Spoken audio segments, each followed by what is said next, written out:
From the humble beginnings of Port Elizabeth to one of the most recognizable fashion platforms anywhere in the world, a shot in the arm for a fast-growing brand that is attracting a global following. So we are backstage here at the Made in Africa showcase, essentially featuring two Southern African designers, one from South Africa, another from Mozambique. And this can really be a stressful space ahead of a show of this nature. But what it does is provide a platform to these two designers, not only to showcase their wares, but also to broaden their international business appeal and their global footprint.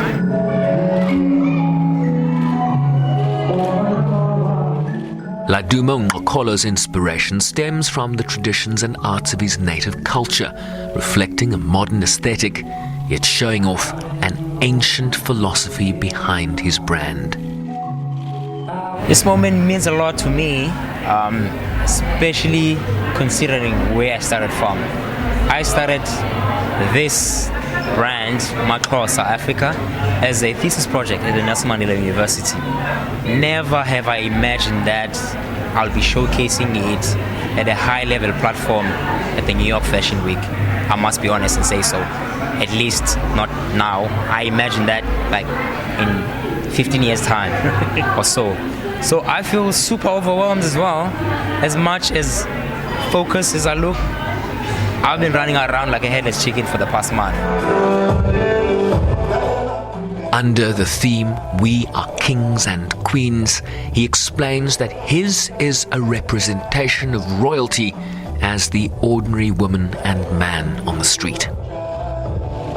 I've always wanted to pioneer the interpretation of kings and queens, but not in a monarchy connotation sort of sense, but more in a context of reflecting normal people, but showcasing the beauty of black people specifically.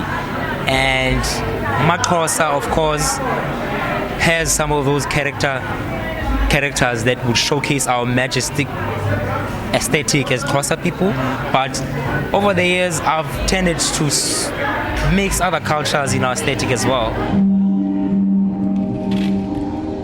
Mozambican Eliana Murargy's designs are described as timeless, in tandem with the gentle nature of female embodiment. Very feminine collection, you know. I think it's an ethereal collection. It's like for every woman. It's realness. We want to show realness. So I don't want to talk much about it. I want to get to people to see it first and then get their own opinions. But very feminine. Her designs demonstrating a global feel, a reflection of the many places outside her native country where she has lived over time. I'm an African designer, but I've lived almost everywhere in the world. So everywhere I go, I pick up a little thing here and there.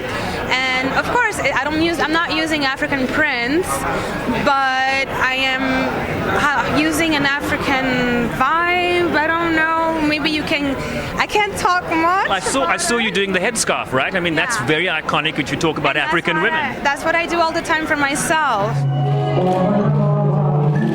MaXhosa also featuring former Miss South Africa and Miss Universe Demi Linnell Peters and her national successor, who is less than 1 month into her new role. First time in New York Fashion Week, first time in New York even, and to think I wasn't a model about a month ago, and now all of a sudden I'm finding myself walking in a very big city. I mean, it's a testament to how dreams come true. Also in the audience, a familiar face in these parts who too has showcased on these runways before. I think it's really important that Africa is uniting, and to seeing African designers really taking center stage at New York Fashion Week, and also bringing a message of hope to the continent and to the rest of the world to say we still have it going and we are united and we can grow together. As the magical experience of African fashions hopefully catch the eye of international buyers who recognize and appreciate the visions of these two rising stars. Sherwin Bryce-Pease, SABC News, New York.